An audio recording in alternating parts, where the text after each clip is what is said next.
Hello students, this is Siddharjan, foreign faculty from Harcourt Patel Technical University, Kanpur. This is the fifth lecture of Unit 4 in which we will understand about the reciprocating pump. Okay, अभी तक हमने इस unit में impact of jet और pumps के बारे में बात की थी. हमने प्रीवियस लेक्चर में सेंट्रीफ्यूगल पंप के बारे में बात की थी और आज हम रेसिप्रोकेटिंग पंप के बारे में बात करेंगे, इसका वर्किंग प्रिंसिपल के बारे में बात करेंगे और इसके टाइप्स और इसके द्वारा जो पावर और वर्क डन निकलता है उसका एक्सप्रेशन देखेंगे. ओके, तो सबसे पहले तो हम पंप के बारे में डिस्कस करते हैं. हमने प्रीवियस लेक्चर में पंप के बारे में बात की थी कि पंप क्या होता है. पंप को अगर सिंपल लैंग्वेज में बात करें तो पंप का मतलब होता है जो हाइड्रोलिक एनर्जी को अल्टीमेटली जो मैकेनिकल एनर्जी को हाइड्रोलिक एनर्जी या सही तरीके से बात करें जो मैकेनिकल एनर्जी को प्रेशर एनर्जी में कन्वर्ट करता है, that is called as a pump. ठीक, सेंट्रीफ्यूगल पंप में सेंट्रीफ्यूगल फोर्स के कारण जो एनर्जी कन्वर्ट होती थी उसको हम सेंट्रीफ्यूगल पंप कहते थे. रेसिप्रोकेटिंग पंप में बेसिकली अल्टीमेटली बात करें यहाँ एक सिलेंडर और पिस्टन का यूज़ होता है. तो सिलेंडर और पिस्टन के द्वारा जो उसकी रेसिप्रोकेटिंग वर्किंग या रेसिप्रोकेटिंग एनर्जी के कारण हम मैकेनिकल एनर्जी को प्रेशर एनर्जी या हाइड्रोलिक एनर्जी में कन्वर्ट कर लेते हैं, उसको हम रेसिप्रोकेटिंग पंप कहते हैं. ठीक है, इसको अगर हम डेफिनेशन में समझें तो if a mechanical energy is converted into the hydraulic energy और a pressure energy by sucking a liquid on a cylinder in which piston is reciprocating, मतलब पिस्टन का वर्क रेसिप्रोकेटिंग हो. It means piston basically backward और forward moving कर रहा हो जिससे कारण एक प्रेशर क्रिएट हो रहा हो, वैक्यूम प्रेशर या एक गेज प्रेशर क्रिएट हो रहा हो जिससे हमारे पास एक प्रेशर हेड या प्रेशर एनर्जी डेवलप हो रही हो. दैट एनर्जी या दिस पंप किस तरीके के फिनोमेना के इस तरीके के पंप को हम बोल सकते हैं रेसिप्रोकेटिंग पंप कहते हैं. ठीक है, सिंपल तरीके से समझ में आ गया होगा. वहाँ सेंट्रीफ्यूगल एनर्जी का यूज़ करते हैं, यहाँ पर हम रेसिप्रोकेटिंग वर्क या रेसिप्रोकेटिंग एनर्जी का यूज़ हम करते हैं. तो इस तरीके के जो पंप को हम रेसिप्रोकेटिंग पंप कह देते हैं. अगर हम बात करें रेसिप्रोकेटिंग पंप के पार्ट्स की तो जनरली मेन पार्ट 5 तरीके के पार्ट होते हैं. अगर हम इसको देखें इस डायग्राम की मदद से तो आपको दिख रहे होंगे यहाँ पर मेन पार्ट हमारे पास एक सिलेंडर है, ये आपको बीच वाला पार्ट एक सिलेंडर है बीच वाला पार्ट जिसके अंदर एक पिस्टन है. ठीक है, जो एक बेसिकली क्रैंक या शाफ्ट से जुड़ा हुआ है, अल्टीमेटली मोटर से जुड़ा हुआ है. इसकी मदद से जो पिस्टन है वो मूव करता है फॉरवर्ड बैकवर्ड, जो अल्टीमेटली एक प्रेशर क्रिएट करने का काम करता है. पहला पार्ट हो गया. दूसरा पार्ट की अगर हम बात करें, दूसरा होता है हमारे पास सक्शन पाइप. इस पर्टिकुलर सिलेंडर के नीचे का जो पाइप हम देखने को मिल रहा है that is called as suction pipe. और इसके ऊपर अगला पार्ट डिलीवरी पाइप. इसके ऊपर जो हिस्सा जो पार्ट है उसको बोलते हैं डिलीवरी पाइप. ठीक है, उसी तरीके जिस तरीके सक्शन पाइप और डिलीवरी पाइप है उसी तरीके से 2 वाल्व होते हैं. एक होता है सक्शन वाल्व, ये आपको यहाँ दिख रहा होगा, एक होता है डिलीवरी वाल्व, यहाँ दिख रहा होगा. इसका वर्क क्या है, इसका काम क्या है, तो इसका काम अगर हम वर्किंग प्रिंसिपल को समझेंगे तब इन दोनों के काम को हम अच्छी तरीके से समझने की कोशिश करेंगे. सिंपल सी है. तो ये हमारे पास रेसिप्रोकेटिंग पंप जिसमें मेनली 5 पार्ट. पहला पार्ट हमारे पास ये जो सिलेंडर है along with the piston which is connected with the connecting rod and the crank. This is a connecting rod. यहाँ से यहाँ तक कैसा कनेक्टिंग रॉड कहलाता है और यहाँ से यहाँ तक कैसा क्रैंक कहलाता है. ठीक है, इसका काम क्या होता है, बेसिकली ये यहाँ तक मूव करता है और आगे बढ़ जाता है. ठीक है, सिंपल समझेंगे.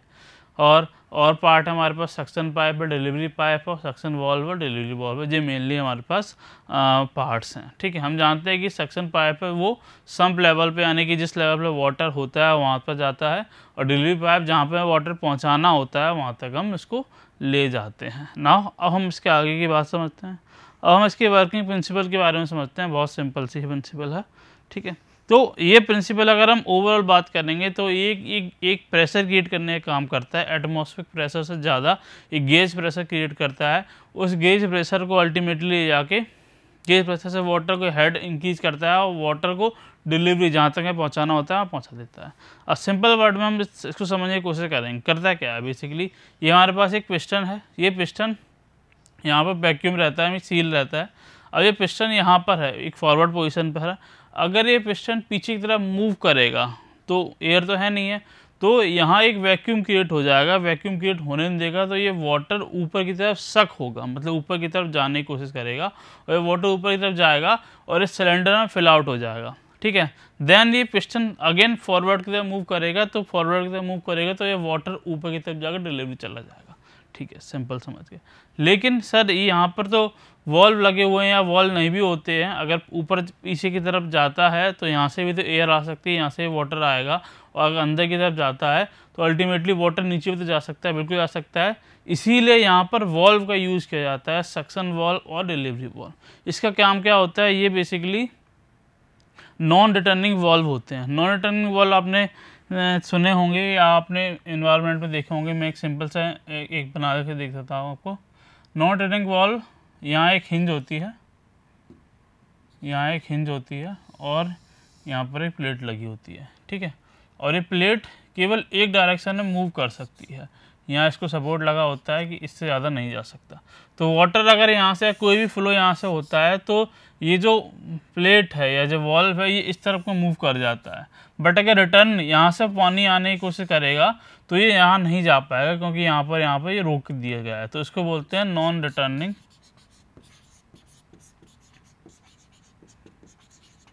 वॉल्व। तो यही लगे होते हैं। तो अब मेरे ख्याल से आपको समझ में आ गया होगा। इसका का वर्किंग प्रिंसिपल समझे, अगर ये जो पिस्टन पीछे की तरफ मूव करते हैं तो वाटर सम्प लेवल से ऊपर की तरफ आता है, सिलेंडर में आता है, तब ये वॉल्व ओपन रहता है, मीन्स इस पोजीशन में रहता है। लेकिन जैसे ही वो पूरा पानी यहाँ पर सिलेंडर में स्टोर हो जाता है, उसके बाद जब ये पिस्टन आगे की तरफ मूव करता है तो वाटर आगे की तरफ फोर्स किया जाएगा। जब ये जो वॉल्व है वो अब नहीं खुलेगा, क्योंकि यहाँ पर नॉन रिटर्निंग है तो बंद हो जाएगा। बट ये वॉल्व उस टाइम पर खुल जाएगा, ये वॉल्व खुल जाएगा तो वाटर ऊपर की तरफ डिलीवरी पाइप में चला जाएगा।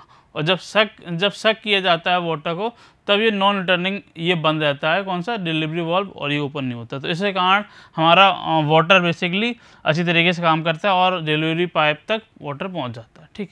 अब हम कनेक्टिंग रॉड और क्रैंक की बात कर लेते हैं। इसका क्या प्रिंसिपल, इसका क्या काम होता है। ये अल्टीमेटली एक मशीन से द्वारा जुड़ी होती है, जिसमें कनेक्टिंग रॉड और क्रैंक, अल्टीमेटली यहाँ पर क्रैंक का बहुत बड़ा रोल होता है। इसका काम क्या है, देखो, क्रैंक एक पर्टिकुलर पोजीशन पर, थीटा पोजीशन पर है, ठीक है। थीटा की वैल्यू जब 0 हो जाती है तो ये क्लोज पोजीशन में बात होता है। अब इस तरीके से मूव करेगा कि थीटा 0 से लेकर 180 जाएगा, तो ये पिस्टन पूरी तरीके से ओपन हो जाएगा। और ये अगेन 180 से लेकर 360 जाएगा तो ये पिस्टन पूरा क्लोज हो जाएगा। तो इसके रिवॉल्यूशन से अल्टीमेटली पिस्टन का फॉरवर्ड और बैकवर्ड मूवमेंट होता है, जिससे वाटर सम्प लेवल से सिलेंडर में आता है और सिलेंडर से डिलीवरी पाइप और जहाँ तक पहुँचाना होता है वहाँ चला जाता है। तो ये सिंपल इसकी वर्किंग प्रिंसिपल हो गई, ठीक है। मेरे ख्याल से आपको समझ में आ गया होगा। अगर बात करें तो हमने अभी सिंगल एक्टिंग रेसिप्रोकेटिंग पंप लिया था, इसके बारे में बताएंगे कि क्या होता है और ये किस प्रिंसिपल पे, ये गेज प्रेशर के प्रिंसिपल पे काम करता है। ये वैक्यूम प्रेशर एक तरीके से क्रिएट करता है, जो वैक्यूम प्रेशर से हमारे पास वाटर इकट्ठा हो जाता है और वाटर को हम डिलीवरी तक पहुंचा पाते हैं, ठीक है। ठीक, अब सिंगल एक्टिंग रेसिप्रोकेटिंग पंप के बारे में बताया था। तो सिंगल एक्टिंग डबल एक्टिंग का मतलब क्या होता है, सिंपल सी बात है। अगर सिंगल एक्टिंग का बात करेंगे तो इसका मतलब होता है कि वाटर जो आ रहा है, वाटर का जो यूज हो रहा है वो केवल एक ही साइड, पिस्टन के केवल एक ही साइड में हो रहा है। पर डबल एक्टिंग का मतलब होता है वाटर जो एक्ट कर रहा है वो दोनों साइड, पिस्टन के दोनों साइड। जैसे सिंपल सी बात कर लेते हैं, हमारे पास ये रेसिप्रोकेटिंग पंप है, ये डबल एक्टिंग रेसिप्रोकेटिंग पंप है। इसमें हमने अगर ये वाला पोर्शन हम छपा देते हैं ये वाला, तो इसका मतलब है कि ये इधर वाले पाइप से ये वाटर आना जाना होगा तो सिंगल एक्टिंग होगी। बट हमने इधर वाला हिस्सा भी इसका यूज कर लिया। अब क्या होगा, जब हमारे पास वाटर फॉरवर्ड मूव करेगा तो वाटर इस पाइप से इधर स्टोर हो जाएगा, ठीक है। और जब बैकवर्ड मूव करेगा तो वाटर इस पाइप से इधर मूव हो जाएगा, यानी कि हमारे इस पिस्टन के दोनों मूवमेंट में वाटर डिलीवर हो रहा होगा। मतलब इसकी एफिशिएंसी डबल हो जाएगी, इसकी वर्किंग डबल हो जाती है, ठीक है। और डबल हो जाएगी तो इसकी मैकेनिज्म भी बड़ा होता है और चीज़ें भी बड़ी होती हैं, सिंपल सी। बट इसका जो वर्किंग जो काम है, जिसकी एफिशिएंसी वो बढ़ जाती है काफ़ी हद तक, तो उसको बोलते हैं डबल एक्टिंग रेसिप्रोकेटिंग पंप। मेरे ख्याल से आपको समझ में आ गया होगा, ठीक है। तो इस तरीके डिस्चार्ज निकाला जाता है। अब हम एक एक्सप्रेशन की बात करेंगे जिसमें हम सिंगल एक्टिंग रेसिप्रोकेटिंग पंप में जो वो डिस्चार्ज निकल के आता है वो कितने निकल के आता है उसके बारे में बात करेंगे सिंपल तरीके से, ठीक है। तो हमने सिंगल एक्टिंग, सबसे पहले तो हम यहाँ पर डिस्चार्ज थ्रू रेसिप्रोकेटिंग पंप की बात कर रहे हैं, तो हम यहाँ पर कौन सा पंप ले रहे हैं, यहाँ पर ले रहे हैं हम सिंगल एक्टिंग, सिंगल एक्टिंग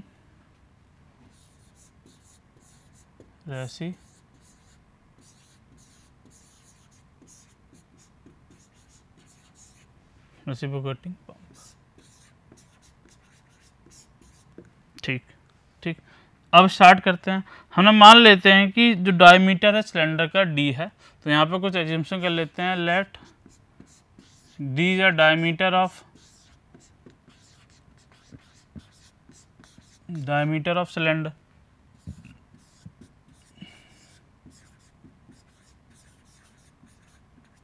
ठीक है। तो डायमीटर डी है तो उसका एरिया कितना हो जाएगा, सिंपल π/4 डी स्क्वायर, ठीक है। This is a cross section area of cylinder,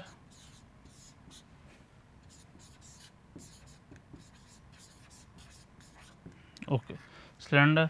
now R is a radius of crank, हम मान लेते हैं आर क्रैंक की रेडियस है। ध्यान रखना कैपिटल डी आपका, ये सिलेंडर आपको दिख रहा है इस सिलेंडर का, कैपिटल डी इस सिलेंडर का डाया है, ठीक है। और जो क्रैंक आपको दिख रही है ये क्रैंक की रेडियस है, मतलब क्रैंक की रेडियस बहुत छोटी होगी as compare to the cylinder, ठीक है, ठीक है। R is a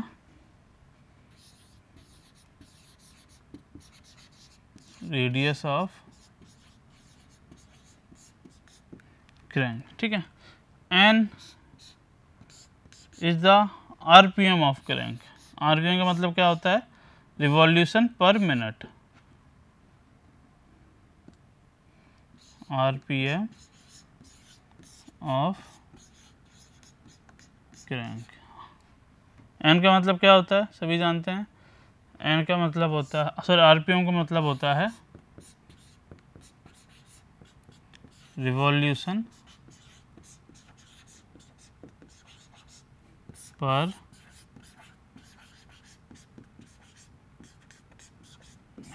okay. Last हमारे पास जो मानते हैं एल, एल का मीन्स है, एल है length of a stroke. Length of a stroke का मतलब समझो, लेंथ ऑफ अ स्ट्रोक का मतलब है, स्ट्रोक का मतलब है कि एक रिवॉल्यूशन में ये कितना मूव कर पा रहा है, ठीक है। ये हमारे पास दिख रहा है, दिस इज आर, यहाँ से यहाँ तक आर है अल्टीमेटली बात करें तो, ठीक है। अब एक रिवॉल्यूशन मीन्स ये यहाँ से लेके दोबारा यहाँ पर आ जाता है, या इस तरीके से मूवमेंट कर लो, किसी तरीके से कर लो, ये यहाँ से लेके यहाँ तक दोबारा आ जाता है, यानी कि एक पूरा सर्कुलेशन पूरा कर लेता है, 360 डिग्री रोटेट कर लेता है। उसमें ये जो पिस्टन है वो कितना मूव कर पा रहा है, इसका मतलब है। तो सिंपल सी बात है कि अगर हम इस यहाँ से लेके यहाँ तक आ रहे हैं तो ये बेसिकली यहाँ से लेके यहाँ तक डिस्टेंस मूव कर रहा है। अगर इस पोजीशन पर है तो ये पूरा क्लोज पोजीशन पे, और इस पोजीशन पे आ जाता है दोबारा तो बंद हो जाता है। तो अल्टीमेटली एल का मतलब होगा ये उसका, इसका डायमीटर, तो 2r। तो क्रैंक, तो जो पूरा जो स्ट्रोक की बात करते थे तो लेंथ ऑफ अ स्ट्रोक कितनी हो जाएगी, 2 टाइम्स ऑफ अ क्रैंक। तो यहाँ पर लेंथ हमारे पास आ जाएगी किसकी, स्ट्रोक की, जो एक रिवॉल्यूशन मतलब कर रहा है, तो वो हो जाएगी हमारे पास 2 × r। तो L is a length of stroke equal to 2 × r, okay this is a stroke. हो गया, एजम्पशंस कर लिए हैं। अब आगे हम बात करते हैं अपने कॉन्सेप्ट की। अब यहाँ पर हम कुछ हेड की बात भी कर लेते हैं। तो आपके पास यहाँ पर अगर हम देखें तो ये जो डिलीवरी पाइप है, या बोल सकते हैं सक्शन पाइप है, तो सेंटर, यहाँ पर मैं सेंट्रीफ्यूगल पंप पे भी देखा था, centre of the centrifugal pump से अगर हम सम्प लेवल की बात करते हैं तो उस हेड को क्या बोलते हैं, उस हेड को बोलते हैं सक्शन हेड। और centre of the centrifugal pump से हम डिलीवरी पाइप तक की बात करते हैं तो उसको कहते हैं डिलीवरी हेड। उसी तरीके से रेसिप्रोकेटिंग पंप में centre of the reciprocating pump से सम्प लेवल तक की जो डिस्टेंस की बात करेंगे that is called as a suction head. और centre of the reciprocating pump से डिलीवरी पंप के सेंटर तक बात, डिलीवरी पाइप के सेंटर तक की बात करेंगे that is called as a delivery head, ठीक है। तो बस एच डी और एच एस के बारे में बात कर लेते हैं। तो यहाँ पर एच एस क्या हो जाएगा, H S is a suction head और H D is the delivery. Okay ठीक है, दोनों हेड हमारे पास हो चुके हैं। अब आ जाओ, अब थोड़ा सा कौन सा स्टार्ट होगा। हमारे पास एरिया पता पड़ गया है हमको, कितना एरिया मूव करता है, कितना एरिया इसमें रहता है, π/4 D square, capital D square. Length पता पड़ गई, लेंथ ऑफ बेसिकली एल, ये यहाँ तक मूव हो रहा है वो लेंथ कहलाएगी। मतलब सिलेंडर कितना ही बड़ा हो, सिलेंडर कितना भी लंबा हो, उससे कोई फ़र्क नहीं पड़ता है।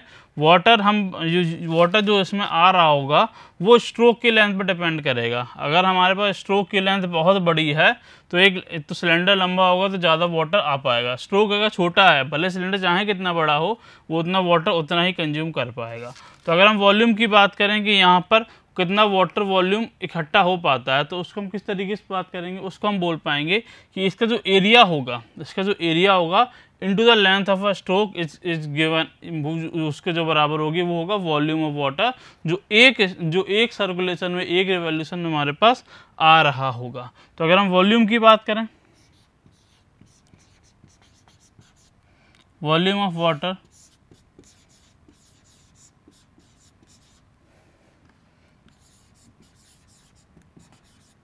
delivered in one revolution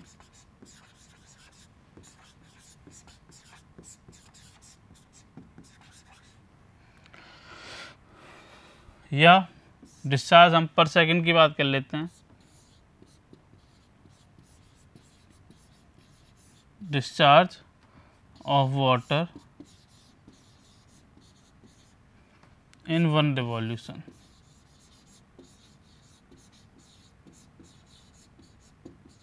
that will be equal to area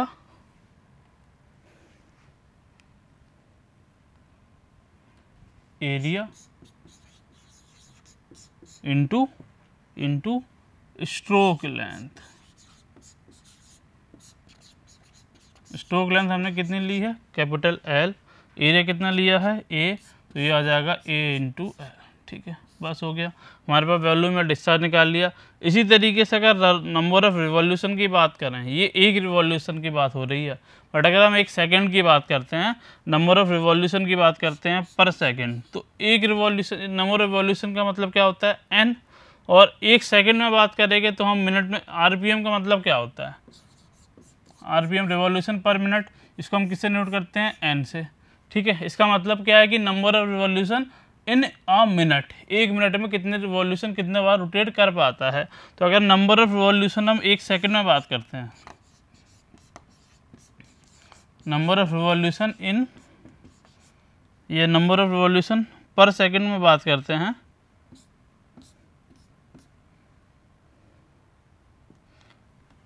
पर सेकंड में बात करते हैं, तो कितना हो जाएगा, ये नंबर ऑफ रिवॉल्यूशन एक मिनट में है, तो पर सेकंड में कितने हो जाएंगे, n डिवाइडेड बाई 60, क्योंकि एक मिनट में कितने सेकंड होते हैं, 60 सेकंड। सिंपल सी बात है, तो इसको हटा देते हैं। ठीक, आगे बढ़ते हैं। अब हमारे पास वॉल्यूम आ चुका है, हमारे पास रिवॉल्यूशन आ चुका है। अब अगर हम बात करें डिस्चार्ज की बात करते हैं पर सेकंड में, तो यहाँ पर सिंपल सा डिस्चार्ज निकालते हैं, डिस्चार्ज ऑफ पंप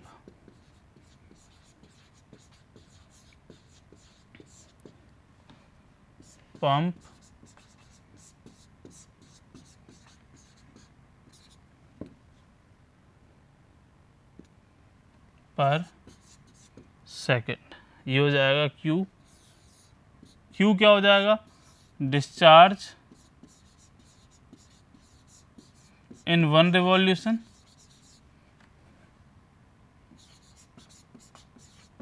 इनटू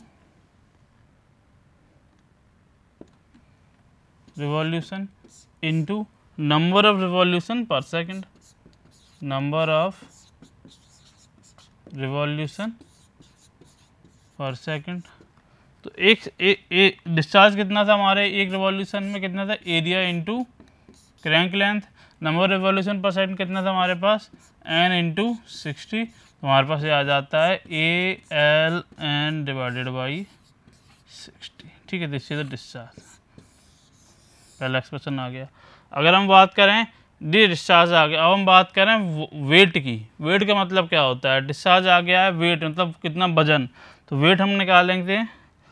तो अगर हम बात करें वेट की, तो वेट ऑफ वाटर डिलीवर, कितने डिलीवर कर पाते हैं, डिलीवर्ड पर सेकंड कितना होता है, rho g into Q, Q जो डिस्चार्ज, रो की वैल्यू हमारे पास गिवन है, तो rho g A L N divided by 60। तो ये इम्पोर्टेंट है, ये हमको याद रखना होगा। ठीक है, तो यहाँ से हमारे पास डिस्चार्ज भी आ चुका है, यहाँ से हमारे पास वेट भी आ चुका है। ठीक है, तो एक बार हम दोबारा इसको क्विक रिव्यू देख लेते हैं सिंपल इस एक्सप्रेशन को।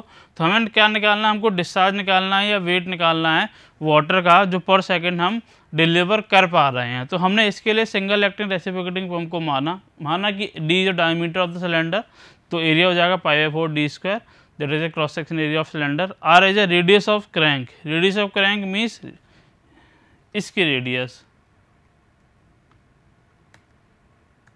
Radius of crank means this, radius of crank आ गया तो हमारे पास स्ट्रोक की लेंथ भी आ जाएगी, that is a 2r। N revolution per minute, एक मिनट में कितने रिवॉल्यूशन होते हैं, N. H S head section head, H D delivery head. अब volume of water delivered 1 revolution कितना हो जाएगा, या डिस्चार्ज कितना हो जाएगा, या वॉल्यूम कितना हो जाएगा, तो area into length of stroke. ठीक है, जितना स्ट्रोक मूव करेगा उतना ही तो वॉल्यूम हम उसमें ऑक्यूपाई कर पाएंगे। और नंबर ऑफ रिवॉल्यूशन पर सेकंड कितना हो जाएंगे, एक मिनट में एन है तो एक सेकंड में कितना हो जाएगा, n/60। तो अल्टीमेटली डिस्चार्ज क्या हो जाएगा, discharge in 1 revolution into number of revolution पर सेकंड, AL इंटू n/60। तो डिस्चार्ज हो जाएगा ALN/60। ठीक है, उसी तरीके से अगर वेट की बात करें तो weight of water per second हम कितना डिलीवर कर पा रहे हैं, तो हमारे पास discharge into rho into g, तो रो जी की is the weight of water per second delivered, rho g ALN/60। This is a formula और expression by which we can calculate the weight of the water deliver per second. ठीक है, अब इसी तरीके से work done की बात भी कर लेते हैं। वर्क डन कैसे निकालेंगे, हमारे पास डिस्चार्ज आ चुका है या वेट आ चुका है तो वर्क डन भी निकाल सकते हैं। वर्क डन क्या होता है, अल्टीमेटली वर्क डन क्या होता है ये पहले समझें। वर्क डन का मतलब होता है कि वो वाटर कितना काम कर पा रहा है उसके वेट से, force into distance, that is work done. ठीक है, कितना काम कर पा रहा है। तो अगर वर्क डन रेसिप्रोकेटिंग पंप की बात करें, पर सेकेंड की बात करेंगे, तो वाटर हमारे पास से वो स्टार्टिंग से कितना लिफ्ट हो रहा है, कितना लिफ्ट हो रहा है, तो कितना लिफ्ट हो रहा है। तो यहाँ से अगर हम देखें तो वाटर स्टार्टिंग में सम्प लेवल पे था, ठीक है, पहुँच कहाँ गया, डिलीवरी पाइप तक।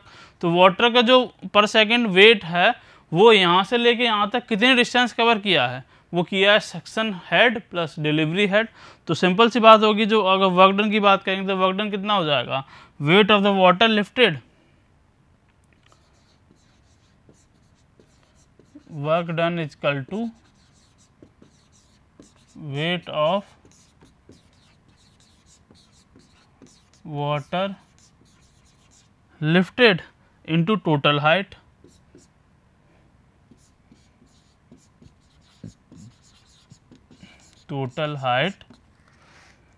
through which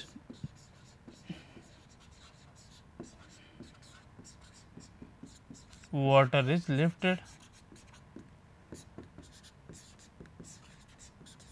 ठीक है, टोटल हाइट हमारे पास कितनी होगी, जो टोटल हेड होगी HS प्लस HD, वेट हमारे पास अभी निकाल के आया W into HS plus HD हो गया क्या। W की वैल्यू कितनी थी हमारे पास, रो GALN divided by 60 into this is N। इसको सही तरीके से लिख देते हैं,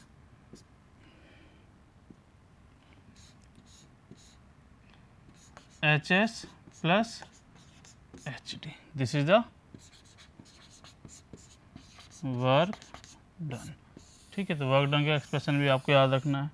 ठीक है, वर्क डन। अब वर्क डन पर सेकंड की बात, तो ये निकल के आएगा पर second, work done per second आ गया पर सेकंड।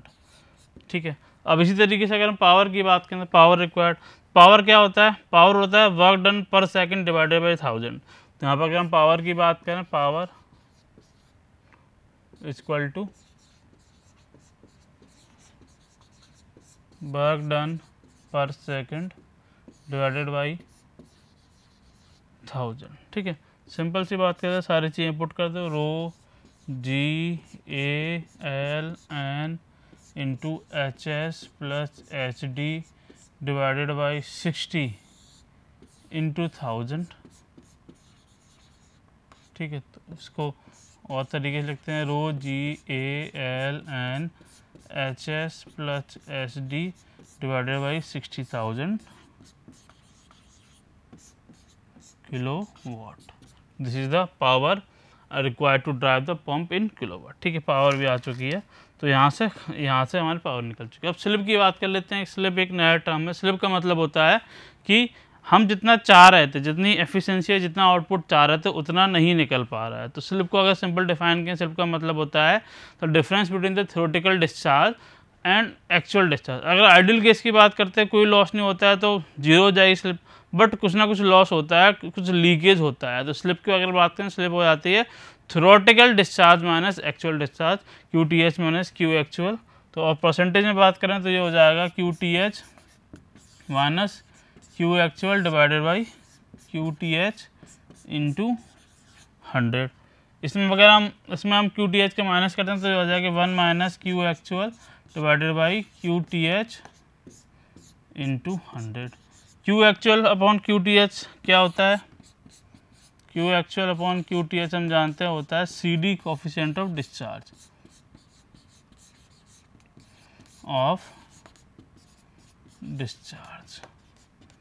तो स्लिप को भी हम इस तरीके से रिप्रेजेंट कर सकते हैं, percentage slip is equal to 1 minus CD into 100।